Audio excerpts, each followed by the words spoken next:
আজকে যেহেতু জুমার দিন, সবাইকে জুমা মুবারক। জুমার দিনে একটু ভালো মন্দ আয়োজন না হলে কি চলে? বাচ্চাদের আবদার তো থাকেই। তাই আজকে বিরিয়ানি ভাত রান্না করব। আমি গরুর মাংস দিয়ে বিরিয়ানি ভাত রান্না করব আজকে। প্রথমে ঘির মধ্যে রসুন কুচি এবং পেঁয়াজ কুচির মধ্যে চাউলগুলো ভেজে নিয়েছি 10 মিনিটের মতো। ভেজে নেওয়ার পরে মাংসটা আমি সময় স্বল্পতার কারণে প্রেসার কুকারে রান্না করে নিয়েছি বাকি মশলাগুলো দিয়ে। এখন মাংসগুলো ঢেলে দিলাম। এরপরে অ্যাড করে দিলাম গরুর দুধটা অবশ্যই আগে থেকে জাল করে নিয়েছি আমি। আগে থেকে জাল করা 2 কাপ পরিমাণ হবে দুধটা ঢেলে দিয়েছি। এখন একটু দুধ আর মাংস চাউল যাতে একসাথে মিক্স হয়ে যায় সেজন্য একটু নেড়েচেড়ে দিচ্ছি। একটু নেড়েচেড়ে দেওয়া শেষ। এখন তার সাথে অ্যাড করে দিলাম রাঁধুনি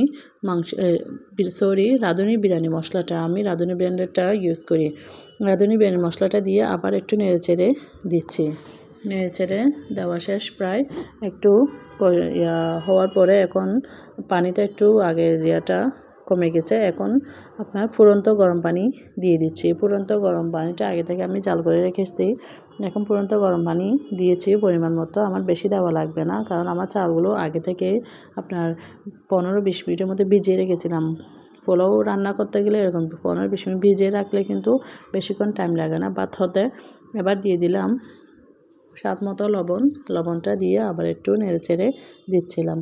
লবণটা যার স্বাদ মতো যার পরিমাণ অনুযায়ী দিবেন। আমি এখানে কতটুকু বললে কিন্তু ভিডিওতে অনেক সময় পরিমাণটা বোঝা যায় না। আমার এখানে 3 পাওয়া চাল ছিল।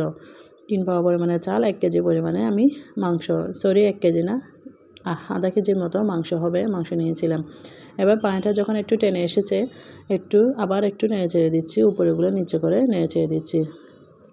নেড়েচেড়ে দিয়ে আবার একটু ভাত ফুটতে দিব। এই তো প্রায় পানি যখন টেনে এসেছে, এবার ভাত ফুটতে দিব।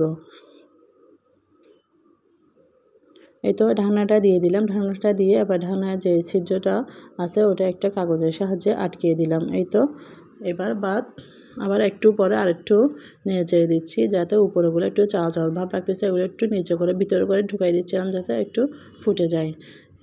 এই তো আমার দেওয়া শেষ। এখন আবার একটু দমে দিব, তখন 5 মিনিট পর ভাতটা হয়ে যাবে।